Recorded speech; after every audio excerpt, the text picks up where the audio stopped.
one thing I noticed, let's talk about the Carolina representation. Because it's a lot of HBCUs, but North Carolina A&T, South Carolina State University, Fayetteville State. You got one Northern HBCU in Howard. The Carolinas been pumping out and producing this talent, Luke. They keep saying go to Texas. Yeah.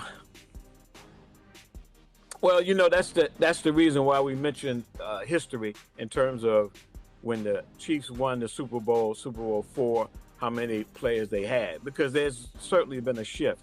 You know, early in the history of the NFL and black players in the NFL, the majority of them were coming from the SWAC, as it indicated by the 7 that were on the Super Bowl 4 winning team. Even the Pittsburgh Steelers, when they were winning Super Bowls, they had 11, I think 9. We won 4. You know, I'm sorry, we won 6. But in the early days, we won 4, and we always had a boatload of HBCU players, and many of them were from the SWAC, like L.C. Greenwood out of Arkansas Pine Bluff, Mel Blount out of Southern.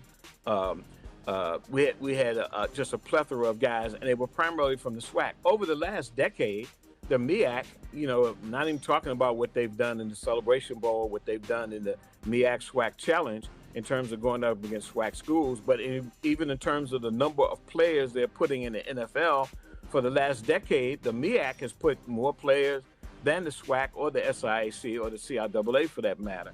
And I've talked to Lut Williams about this and others, and he's given me some clues because he's been a personnel guy as well as James Shaq Harris in the NFL.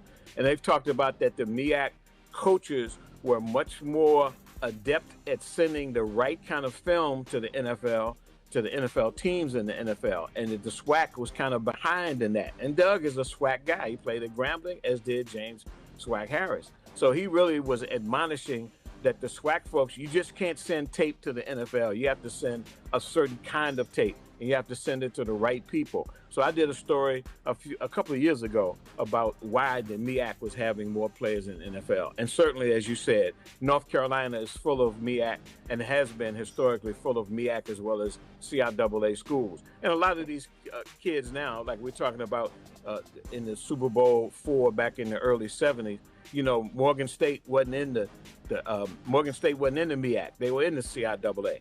A lot of teams that eventually around 1970 that moved from the CIAA to the MEAC when the MEAC was formed in 1970-71. So, but you're right. The history in terms of where we are now, there are a lot of HBCU players coming out of the MEAC, coming out of the CIAA, as we see now. 4 of them out of those 2 conferences are going to be in the Super Bowl, none out of the SWAC. It's just the way you said it, none out of the SWAC.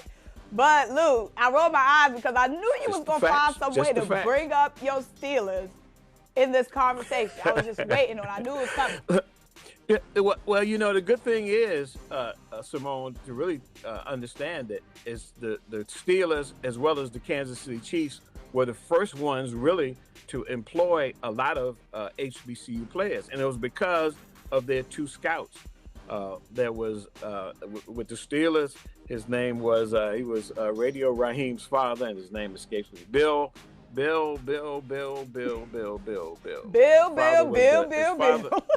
His father was the publisher of the Pittsburgh Courier, and he went to the Steelers and told them, "You're missing out by not drafting HBCU players." And he eventually did. They're gonna kill me because I can't think of his name right now. And then there was a similar guy for the Kansas City Chiefs. The Oakland Raiders were the 3rd team. Those were the 3 that really ushered HBCU players into the NFL. In fact, those are the 2 teams in the history of my rooting in the NFL. The Kansas City Chiefs and the Pittsburgh Steelers have been the 2 teams I've rooted for.